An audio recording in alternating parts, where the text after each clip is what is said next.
Well, Nigeria's Information Minister, Lai Mohammed, on Friday announced the indefinite suspension of Twitter's operations in the country. The ban came 2 days after the micro-blogging social media platform deleted President Muhammadu Buhari's tweet. The tweet referenced the Nigerian civil war and was considered by some as insensitive. This ban has continued to generate diverse reactions.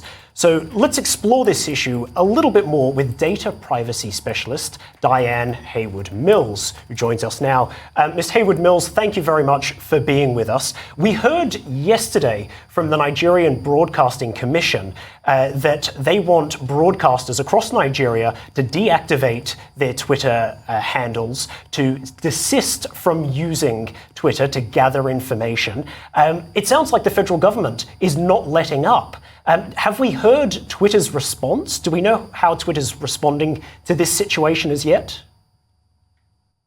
Thank you very much for this opportunity to speak on this topic.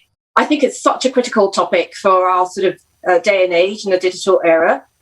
How do we decide on what's appropriate behaviour and not? And my central point is that what we need actually increasingly is an independent body that can assist in decision-making in this era. I think there's an important issue to be raised here in terms of how is this to be regulated?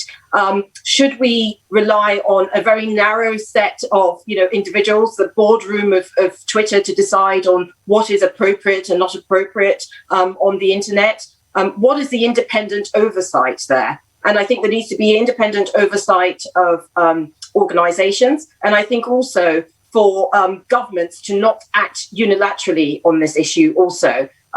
It's really interesting how data protection and privacy rights now are being considered as a global issue. And I think we need to adopt a more global and independent approach to regulation. Indeed. And I just want to ask, following that train of thought, I mean, we are seeing big tech companies seemingly locking horns with government across the world, either because of data privacy issues or, censorship, public safety. What do you think is responsible here? Are the social media platforms becoming too powerful? Or are we seeing governments becoming more intolerable? So I think that the point that you raise is one about whether social media platforms have too powerful a voice. And I think that's a very interesting issue to raise, and one that citizens need to be engaged on in this topic. Should we allow the boardrooms of private organizations to dictate what's appropriate and inappropriate here? And are they doing so objectively? It's very interesting. As a data protection office, Heyward Mills sits as the sort of, if you like, conscience of the boardroom. We sit as an independent body, ensuring that organizations are complying with high standards of data protection and privacy. And I think that's very much what's required here. What's the oversight in relation to decisions that are being made by Twitter? We're seeing organizations increasingly moving towards establishing independent ethics boards to decide on these issues. And I think actually there's an opportunity here for governments to also replicate that. Where is the Data Protection Authority in this discussion in Nigeria? What's their opinion on this? I know Nigeria now has a 2019 regulation that replicates some of the approaches that Europe has taken on data protection and privacy with a general data protection regulation.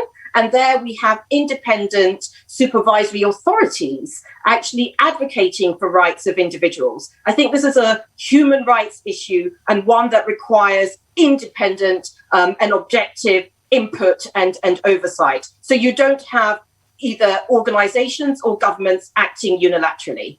Okay, but until that time, Dyann, we need to work with what we have. I see that you're an ethics expert and someone who has worked in the area of encouraging a culture of good governance and transparency.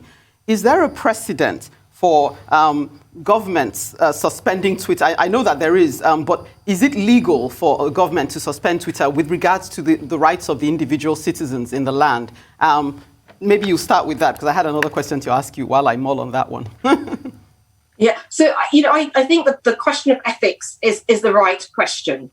And, ultimately, this is bigger than any one government. And we need to ensure that the checks and balances are sufficiently robust. And that's why I'm saying that it's really, really important. And Europe is adopting this position too. You adopt a supranational approach. And I think it's really important that African countries really engage in that discussion. It starts with education, because you want to adopt an approach that also takes into consideration local nuances as well. We don't want to be dictated to by big tech organizations. At the same time, we need to ensure that the rights and freedoms of individuals are also equally protected. And so I think it is a point of ethics. It goes beyond what a government can do, in terms of the law of its land. I think it's really important that we adopt a supranational approach to this, because we're much, much stronger when we adopt a coordinated approach rather than a unilateral approach on these issues. And I think there is actually an opportunity here for Nigeria to set those standards and start to engage in this discussion. How can we ensure a broad, consensus-based approach that guarantees and protects the rights of individuals? Because data protection and privacy is such a hot topic now. It's not going anywhere. Globally, the world is watching. Citizens are becoming more educated on this topic, and they are going to push for higher standards. So, Dyann, you've spoken a little bit about the relationship between the government and a social media platform, but I want to jump now to the relationship between a social media platform and other individuals, because the other side of the coin here is that critics have said Twitter was slow to clamp down or delete the tweets of separatist groups or controversial individuals. We saw certain tweets that were considered incendiary by a third party in the east of the country were belatedly deleted. And we know that historically, Twitter has struggled with clamping down on ISIS accounts, for example, and accounts used to recruit individuals to join ISIS. So would a third-party oversight body also regulate that relationship between the social media platform and these contentious, often violent groups? I think it's really important that there is good governance. And I don't think that can be determined by the terms and conditions of a social media platform. I think it's a much, much bigger issue. And I really do think it does require independent oversight, a completely objective body that can actually regulate this area and do so in a way that does sufficiently safeguard the rights of individuals and the freedoms of individuals. It's so important that the nettle is grasped on this. And I think actually there's an opportunity here to raise awareness, to start to educate citizens on these rights, because they do impact the democratic vote. And I mean, can I ask you, who wins in this face-off between big techs, social media platforms, and the government? Who is there a winner here, or is it a lose-lose situation? And cutting off access to social media seems to be a commonplace across the continent of Africa. It's done elsewhere in the world, but it seems very common on the continent of Africa. Any justifiable reasons why governments on the continent are doing this? So I really think that it's important that we have a sort of a diverse view here.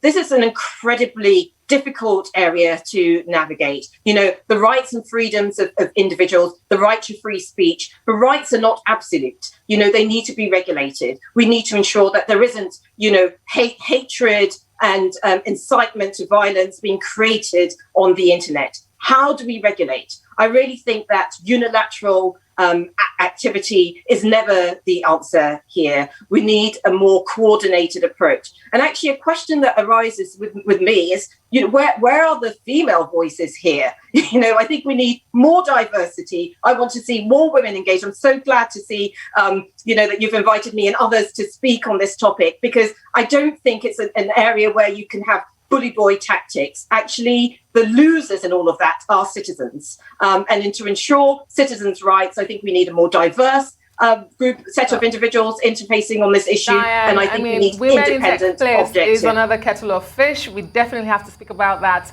some other time. But thank you so much for your time on Newsday today.